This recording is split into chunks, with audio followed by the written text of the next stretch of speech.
BWA untuk membuat kita sedikit fokus, saya punya dia.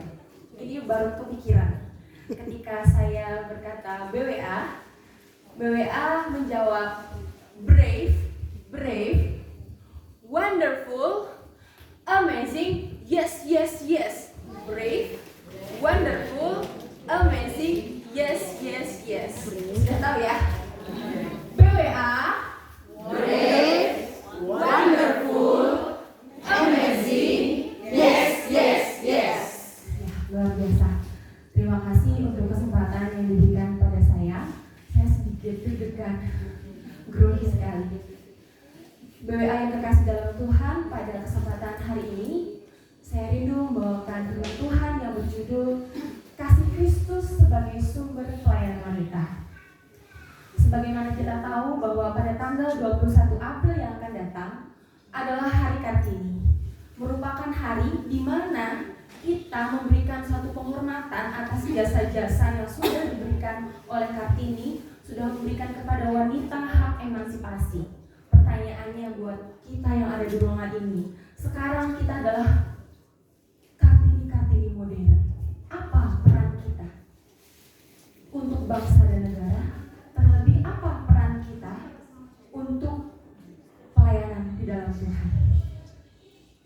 Suatu firman Tuhan di dalam Roma 5 ayat 5 menyatakan, kasih Allah telah dicurahkan di dalam hati kita oleh Roh Kudus yang telah dikaruniakan kepada kita. Mari kita ganti kata kitanya sebagai saya. Lalu satu pertanyaan lagi, apakah pekerjaan pelayanan Tuhan, berkhotbah, berada di depan mimbar, di depan altar Tuhan hanyalah pekerjaan untuk Bapak Pendeta saja? Apakah wanita tidak memiliki peran yang sama? Saya sebagai seorang wanita akan menjawab, tidak. Wanita juga memiliki panggilan yang sama. Lalu wanita hebat seperti apa yang Tuhan mau pakai untuk menjadi mitranya? Kita akan sama-sama belajar pada saat ini. Yang pertama adalah wanita yang memiliki kerendahan hati.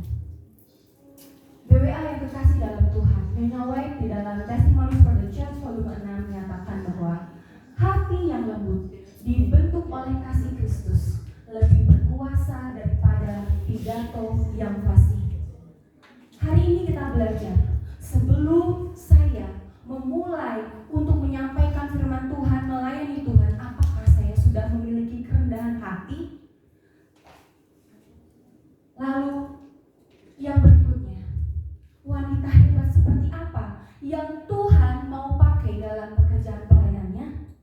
Adalah wanita yang setia dan tekun di dalam doa. Saya menemukan suatu cerita dari seorang wanita Advent yang bernama Catherine K. Lindsay. Ada sedikit kepahitan di dalam kehidupannya.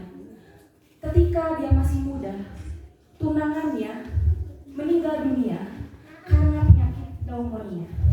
Dan karena tunangannya meninggal, kepribadian Catherine ini menjadi sangat berubah dan tertutup. Dan dia memutuskan untuk tidak menikah. Saya tidak tahu apa yang terjadi dalam kehidupan Catherine. Namun dikisahkan bagaimana semangatnya dia dalam pelayanan di dunia kesehatan. Dia adalah wanita pertama yang mendapatkan pendidikan sekolah kesehatan. Dan semua kisahnya dicatatkan secara lengkap di encyclopedia.adventist.org. Saya membacanya sangat terharu. Dengan penuh semangat, dia memutuskan untuk melayani Tuhan di bidang kesehatan. Dia terus bertekun di dalam doa dan setia tetap bersama-sama dengan Tuhan. Walaupun dia mengalami satu kepahitan yang mungkin saya pribadi juga ketika membaca kisahnya tidak dapat memahami keputusan yang dia ambil. Lalu, wanita hebat seperti apa yang Tuhan mau pakai? Wanita hebat yang berani melupakan masa lalu yang pahit. Masing-masing dari kita mungkin punya masa lalu yang sangat pahit yang tidak bisa kita ungkapkan kepada orang lain, tetapi hanya Tuhan yang saja yang tahu. Satu cerita lagi dari yang bernama Anna Knight. Anna adalah seorang kulit hitam, di mana pada masa kehidupannya terjadi diskriminasi.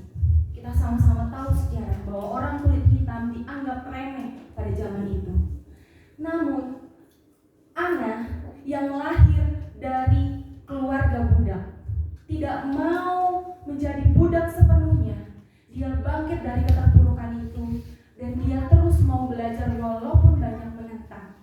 Dan pekerjaannya dicatatkan juga di dalam sejarah gereja kita bahwa Anna adalah salah satu orang yang memiliki peran penting khususnya di kegiatan misionaris komunitas kulit hitam. BWA yang kekasih dalam Tuhan, selanjutnya wanita hebat seperti apa? Yang Tuhan mau pakai adalah wanita yang bijaksana mengatasi krisis. Kita sama-sama tahu kisah dari Musa. Ada seorang kakak yang mungkin ceritanya sedikit tidak terkenal, tapi kita tahu perannya Miriam, kakak dari Musa. Dia mampu mengatasi krisis itu. Lalu wanita seperti apa yang Tuhan mau pakai adalah wanita yang takut akan Allah. Satu kisah dari seorang wanita yang bernama Rahab di dalam Yosua 2. Kita tahu bahwa dia dituliskan adalah wanita Sunda, atau kita tadi pagi sebut pelacur. Tetapi dia mau bertobat dan dia memberikan imannya, keberaniannya, menyatakan bahwa ia takut akan Tuhan dan menolong para pengintai dari kejaran raja. Lalu wanita seperti apa lagi yang Tuhan mau pakai adalah wanita yang memiliki semangat misionaris. Kita bisa belajar dari kisah wanita Samaria yang kita tahu wanita Samaria ini tentu bukan wanita yang baik-baik saja. Bagaimana kita bisa bilang baik? Suaminya 5, lebih dari 1. Tetapi ketika ia berjumpa dengan Tuhan Yesus, dia merasakan air kehidupan benar-benar memberikan kehidupan kepada dia, dan ia memberitakan kabar baik itu ke seluruh isi kota bahwa perjumpaan dengan Yesus mengubahkan hidupnya. Masih banyak lagi tokoh-tokoh dalam Alkitab yang bisa kita pelajari. Di renungan yang singkat ini tidak sanggup saya katakan semuanya. Namun satu panggilan lagi buat BWA. Coba saya tes. BWA? Brave, wonderful, amazing. Yes. BWA? Brave, wonderful, amazing. Yes.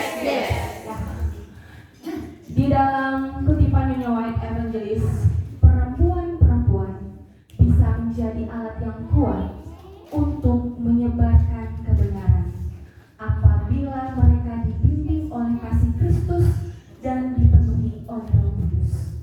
Apakah BWA sudah siap dipakai Tuhan dan dibimbing oleh Roh Kudus? Apakah saya sudah siap?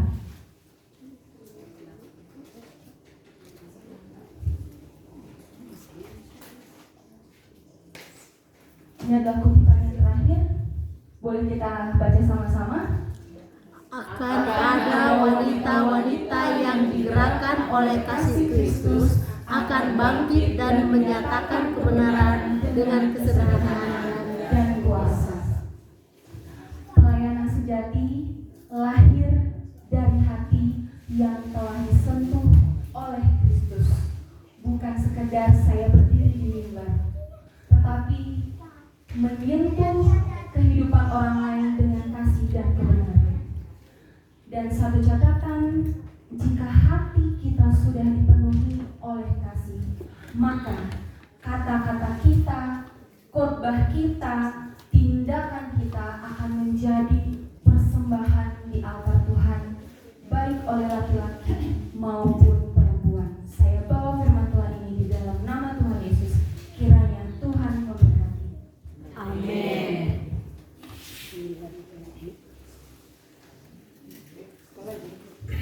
Sekarang lagi dulu ininya. Apa tadi? Iya.